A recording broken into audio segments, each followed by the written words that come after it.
देखिए प्रश्नावली 4.2 है जिसका पहला प्रश्न है कि निम्नलिखित में से कौन से प्रतिलोम अनुपात में है और कौन से नहीं। तो दो प्रकार के अनुपात होते हैं, एक होता है सीधा या प्रत्यक्ष अनुपात और एक होता है प्रतिलोम अनुपात। देखिए सीधा या प्रत्यक्ष अनुपात में यह है कि यदि एक चीज की मात्रा हम बढ़ा रहे हैं तो दूसरे की भी मात्रा बढ़नी चाहिए और एक चीज की मात्रा हम घटा रहे हैं तो दूसरे की भी घटनी चाहिए।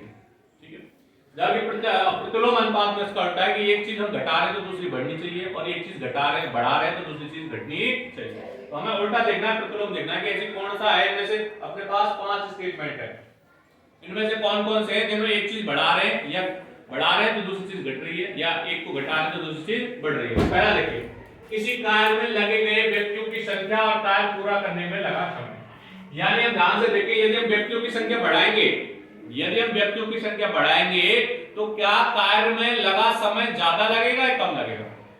बताओ। यदि हम व्यक्तियों की संख्या बढ़ाएंगे, कोई काम चल रहा है और उस काम में यदि हम व्यक्तियों की संख्या बढ़ा रहे हैं, मतलब मजदूर पहले 2 थे तो टाइम लगेगा ज्यादा, अब मजदूर हमने कर दिए 4 तो टाइम ज्यादा लगेगा कम लगेगा? कम लगेगा। इसका मतलब व्यक्तियों की संख्या बढ़ा रहे हैं और कार्य में लगा समय हो रहा है कम, तो यानी ये वाला प्रतिलोम अनुपात में है भाई। आगे बात समझ में?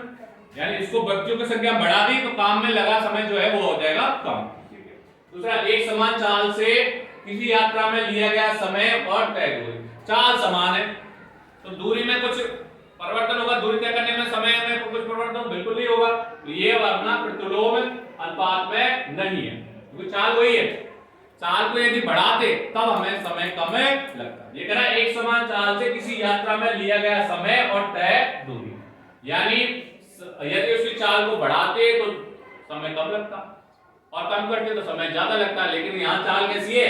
एक समान। तो इसमें ये वाला अपना प्रत्यक्ष प्रतिलोम अनुपात में नहीं है। तीसरा, खेती की गई भूमि का क्षेत्रफल और काटी गई फसल। तो भाई इसमें कोई नहीं है कि हम खेती की गई भूमि का क्षेत्रफल बढ़ा दें तो काटी गई फसल का क्षेत्रफल कम हो जाए, तो ऐसा कुछ नहीं है। क्षेत्रफल बढ़ाएंगे तो फसल भी तो ज्यादा ही होगी, बढ़ाएंगे तो फसल भी ज्यादा ही होगी, तो ये नहीं है।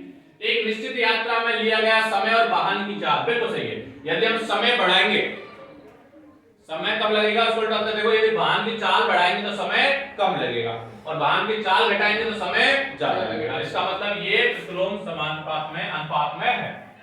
अगला, किसी देश की जनसंख्या और प्रति व्यक्ति भूमि का क्षेत्रफल। यानी जनसंख्या बढ़ेगी तो प्रत्येक व्यक्ति को जो क्षेत्रफल उपलब्ध है वो कम होगा या ज्यादा होगा? कम ही होगा। जैसे जैसे जनसंख्या बढ़ेगी तो क्षेत्रफल भी उसको भूमि भी कम उपलब्ध होगी, यानी ये वाला भी अपना प्रतिलोम अनुपात में। तो यदि हम उत्तर देखें तो कौन कौन से? तो भाई अपना एक तो पहला, एक अपना चौथा और एक अपना 5, ये अपने प्रतिलोम अनुपात में